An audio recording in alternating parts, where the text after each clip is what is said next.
Coming up tonight on KSL Outdoors. There you go. There's a fish. That's a walleye too. We'll show you techniques for targeting Deer Creek walleye, plus He looked at it. He was looking at it. a study on a little-known owl in northern Utah. KSL Outdoors starts right now.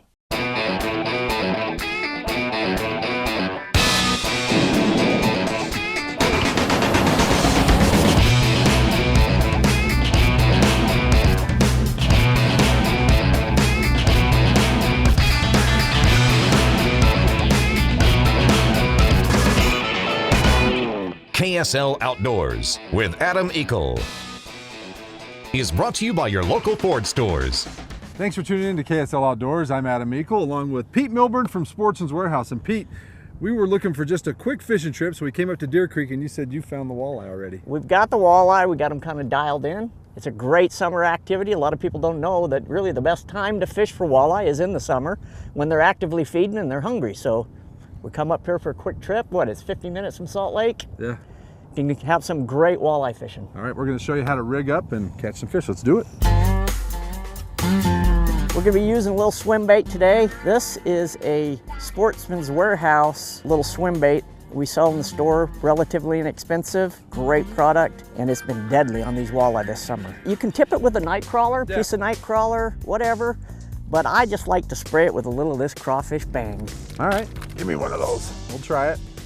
Now I got to put that spray on too, I guess, huh? Yes, you do. Now another thing is, believe it or not, don't rig it straight. Rig it through the side like it's wounded. Really? Instead of going through the top, you just come through, down a little bit, and through the side, just like this. So it's kind of laying sideways on there. Makes it look like it's wounded, which walleye can't resist a wounded minnow. They're gonna eat it every time. You just cast it out, let it sink a little bit, make sure it's getting down to the bottom. You want to use a 1/4 ounce jig head, probably 3/16 to a 1/4 ounce jig head. Let it sink a little bit, get your line tight, and then you want to pop it and let it sink back down to the bottom, pop it.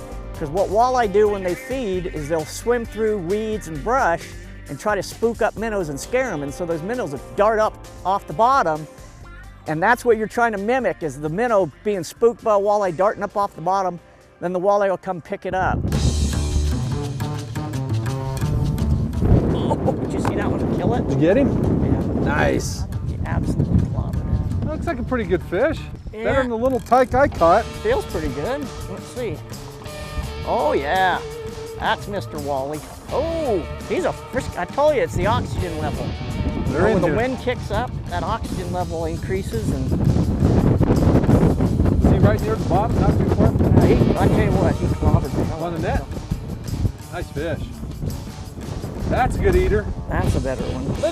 It's really important, yeah, to get that pop in there, and that one clobbered it. When this wind kicks up like this, you get that oxygen level comes up, they move right in here. It refracts the light conditions change underneath the surface, and bam, we're in business. There's fish. Awesome. Well, smallmouth. It's not a walleye. You don't want no stinking smallmouth. That's all right. Fish is a fish. There you go. There's a fish. That's a walleye too. Walleye. Little guy. He's an eater though. Maybe the bite's just getting going, huh? Yeah, it's been an afternoon thing. We'll have some walleye fish tacos tonight. Of course. You can catch these fish all day. Also, if you look at the moon phase, a lot of times if the moon is up early in the evening, they'll feed in the evening, but then come about, noon, 1 o'clock, they start to get hungry again. And so that's a good time to get out there on the water. Nice. There's another wally.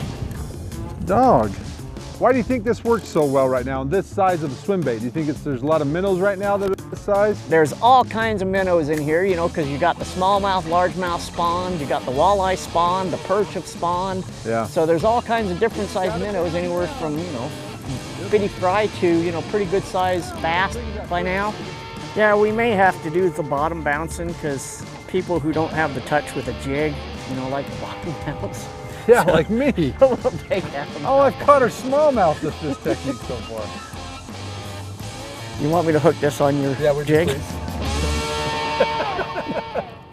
So the jig worked, and Pete, you caught 4 or 5, I guess, huh? Yeah, I caught 5. I think I caught 0. So, but I did catch some smallmouth. It is a difficult technique to get down you can come out and do it. However, we're going to show you another way to zero in on some of these walleye in a moment, but first, tonight's climate quiz question. Shadowed by majestic Mount Timpanogos, Deer Creek Reservoir is a popular water for Utahns who like to boat and fish, mostly due to its close proximity to the Wasatch Front and its easy access. Our climate quiz question tonight is, the Deer Creek Dam was constructed from 1938 through 1941 as part of what U.S. President's National Recovery Act? Now, once you know the name of this U.S. President, log on to our KSL Outdoors Facebook page, give us the correct answer, and while you're at it, give us a like. We'll then randomly select and announce a winner on our Facebook page the following week. The winner set to walk away with a Climate Static V sleeping pad. Climate, comfortable, rugged, and lightweight. KSL Outdoors will be right back to Deer Creek State Park. KSL Outdoors is also brought to you by Fish Tech Outfitters, Utah State Parks, Burt Brothers, Sportsman's Warehouse, Evanston, Wyoming, Climate, and Camp Chef.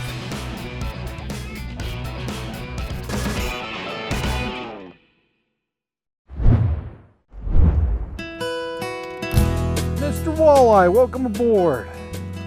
There we go. You know, bottom bouncing is probably my favorite way to find walleye. It's not the easiest. Yeah, that's right. It is the easiest. It is the easiest once you learn. So we're going to show you how to do it. Welcome back to KSL Outdoors, and we are back in the eyes. What I use bottom bouncing for, like I said earlier, is searching. I use them to search to find where the fish are, you know, what they kind of want to eat. Sure. It's really critical that you skip the bottom when you're doing this. If it's not on the bottom, you're not catching fish. You're not going to catch them. So I'm going to use kind of a perch fire tiger color. Adam, you're using that silly pink. Trolling bottom bouncing rigs is a great way to catch walleye, especially in the summer. Here's a few things I like to keep in mind. Make sure you use a heavy enough weight to stay on the bottom for the speed that you're trolling. A slower speed will allow you to use a lighter weight. A faster trolling speed will require heavier weight. I usually like to troll about 1 mile per hour. Make sure to let out enough line so you can get the line down to the bottom. If you're not bouncing on the bottom, you're not catching fish. Spinner rigs work really well with bottom bouncers. Green, chartreuse, orange, and glow-in-the-dark colors work really well. Night crawlers and minnows is what I usually tip my spinner rigs with. That's a walleye. Little guy. Well, that was a long time to catch They're that in there. fish. I think they're in their spot. With a night crawler. It's a nice eye. Okay, I couldn't get the jig thing down, but I literally bottom bounced for what? 30 seconds? 30 seconds? If that. I got an eye, so. Oh, got one. You got one? Nice. Good one, too. That's a good eye, is what that is. Shit. Dude, that's a good, you want the net? That's a fighter! She's a fighter, Captain. That's a nice one. Where's the net? Oh yeah, he's good. That's a fighting little bugger. Nice fish. That's as good as that first one you caught. 1, 2, 3, 4, 5. Now sometimes when the walleye bite, you got to let it do what my buddy Brad and Ray say. You feed it to them. So you just kind of give it to them a little bit. And then once they have it, like right there, oh, I missed him. And then you sweep forward when you set the hook. You don't set the hook like a trout hook. You just sweep forward. And like Pete was saying, a lot of times they'll hook themselves this way. Okay, getting bit, feed it to him. He's there, sweep it forward. There he is. That's a wally. Doesn't feel real big, but that is definitely a walleye. Oh yeah, nice fish. Want the net? I think I got him. He's lit pretty good. Finding feeding walleye is sometimes the hardest part of walleye fishing. That's why I believe trolling a bottom bouncing rig is so effective. Gee, another fighter. You cover a lot of water, and once you do pick up a walleye or two, you can switch to jigs or even swim baits like Pete showed us and target them in smaller areas where you know there are more walleye. It's another good one. Who brought this guy? Who let him on the boat? What'd I say about summer walleye fishing? I know, it's on fire.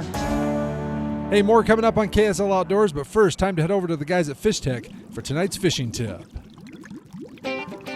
Keeping your fishing equipment clean and maintained is important to a successful and fun fishing trip. Hi, I'm Matt Myers at Fish Tech Outfitters with tonight's fishing tip. Today we're going to talk about how to clean your fly line. When you use your line a lot, it gets dirty, it collects different oils and greases, and it causes that line to sink. In order to clean that line, the best thing to do is take some dish soap from home and in your kitchen sink or your bathtub, get a soapy rag and run the line through that rag a few times. Helps to get all that dirt off. When you're done with that, take a clean paper towel or another rag and run it through to get that soap off. They do make different cleaners and treatments that you can apply to your line afterwards. We have an assortment of different cleaners here at Fish Tech that you can apply to your line to help keep it floating and maintain it properly. After you've cleaned your line, if you notice it's still dirty and there's some cracks in it, it's time for a new line. If you have any questions on how to clean your line, different line treatments, or in getting a new fly line, come on down to Fish Tech and we'll help you out. And now for tonight's fishing line.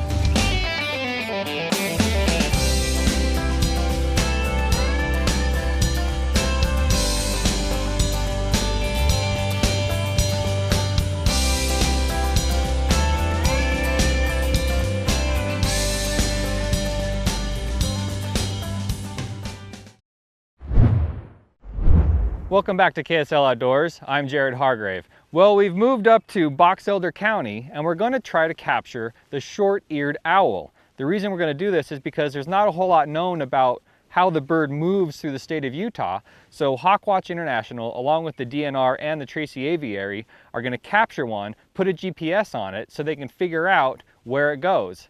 Let's go see if we can catch one. Today we're out trying to catch some short-eared owls and put some small backpack tracking units on the birds that will give us GPS coordinates for where the birds are located after we let them go. There you go. Yeah, there's an owl right there. Neil Poprocki is a conservation biologist with HawkWatch International. He's tracking these owls in partnership with the University of Utah They supplied us with the transmitters. to learn more about this unique bird. This is a species that's very understudied. We don't know that much about their movements. The other thing in kind of the larger context of this project is that short-eared owl populations are declining across North America. There's a bunch of whitewash on the perch. The leading suspected cause of decline is habitat loss, particularly the loss of grassland habitats. But there are probably other factors. This is a short-eared owl, you can tell by the feet. Collisions with vehicles, colliding with barbed wire fences and getting entangled. And then also probably predation due to ground predators. So just trying to get a better understanding of really a lot of different things, because there's a lot that we don't know. So the mouse goes in here. Tonight, they're catching owls with a Baltrati trap, a small metal cage that they put mice in as bait. The idea is that the owl tries to come down and it tries to get the mice, and then it tries to fly away, and its feet get caught. And these nooses are just made out of fishing line. Traps at the ready. We drive around until we see an owl on its perch. And the trap is set. All we can do now is wait. Okay, come on. He looked at it, he was looking at it. But these owls, they don't want to cooperate. Usually around 5 p.m., you'll start to see him come up and start hunting, which is nice for us trying to catch them. We don't necessarily have to stay up all night trying to catch them. We can catch them when it's light out. But the sun is going down when dozens of short-eared owls take flight. There's so much activity. Then an owl finally lands on the trap. So we just caught an owl. The problem is that they caught a fledgling bird that can't be fitted with the transmitter. The females have this kind of darker facial disc that the young birds have. So they band it, And you want the band to spin freely. measure the wing, 286 millimeters. the tail, Maybe 147. and weigh the bird. 312 grams. You're flapping around a whole bunch and you're probably not eating as much. So hopefully it can still provide valuable data. We don't know the birds that breed here. We don't know where they go to winter. We don't know where they migrate. We don't know if they come back here to breed again in subsequent years or if they go elsewhere. So we don't know a lot about their basic movement patterns. So that's one thing we're trying to figure out. How cool is that? The short-eared owl. Hopefully biologists will learn a lot from this project on their populations here in Utah, yeah? Yeah, for sure. It's nice to catch a young bird like this and find out a little bit more about what kind of sizes they are, and yeah, hopefully this guy lives a while. Yeah. Well, let's send it back to Jeremiah down in Centerville for tonight's Wild Arrow Archery Tech Tip. Hey guys, Jeremiah's Wild Arrow Archery. Hey, this week I want to talk to you about using your sight the right way. You know, a lot of these sights have what they call first, second, third axis, which means we can square the sight properly to the bow. The problem with that, if you don't know how to use that properly when you're making some of these challenging, difficult shots on these steep angles, you're still going to miss. So this week what I want to do is show you the proper way to make some of these tough shots on these steep angles. Number one is you don't ever want to draw your bow directly at the target. What that's going to do is cause your front arm to be out of alignment. And on a downhill shot, it's going to cause you to hit high. If you draw your bow directly on an uphill target, it's going to cause you to miss low. So if you're experiencing some of these problems, it can start with your alignment with your body. The next thing is making sure you trust your level bubble in your sight. You know, a lot of these new sights have what they call first, second, and third axis adjustment, which is making sure that this level bubble is squared truly to the bow and to the gravitational pull of the earth. You really got to trust your bubble on some of these shots. So what you want to do if you're going to try to make one of these shots is you actually want to draw with your bow square and level. Make sure your hips are square on the heel, and then use your hips to come down to the target. What that's going to do is cause this shoulder and this arm to be in line with your body. So here I'm going to shoot a shot here and kind of see what it does. Okay guys, August 6th, we're going to be having the Hoyt test drive event. You can come in and shoot a boat and enter in to win this Hoyt truck. We're also going to have some great prizes and some giveaways, so make sure you put it on your calendars. August 6th, you do not want to miss it. Make sure you get into Wild Arrow Archery. You know that afternoon wind that you get here at Deer Creek? Well, it's actually a good thing for walleye fishing. It's been pretty windy today. It's calmed down just a little bit, but not too bad. Let's find out though that recreation forecast now by turning it over to the guys in the weather department. Welcome back to KSL Outdoors, back here at Deer Creek. I'm Adam Meikle. Don't forget, if you do come fishing or boating up here, there is suspicion that quagga mussels are in Deer Creek, so the DNR has taken every precaution. If you pull your boat out, they're required to clean, drain, and dry your boat. They'll also put a little quagga mussel tag on there, verifying that your boat was in Deer Creek. You've got to let it dry for that mandatory 7 days before you go anywhere else. So if you got any questions about boating here at Deer Creek, go to stdofthesea.com. That's a good walleye. You want me to take a picture, don't you? Snapshot of the week. Snapshot of the week. He's as bad as Tanya. Wants his picture taken all the time. Hey, don't forget, when you're out catching some eyes or just catching some fish with the kids, snap a few, send them to us, win our Snapshot of the Week contest. Now here it is, the best of the week, our Snapshot of the Week.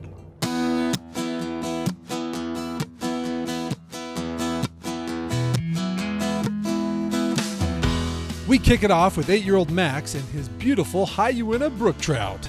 Max and his dad Matt spent 2 days fishing, and Dad says Max fished from sunup to sundown.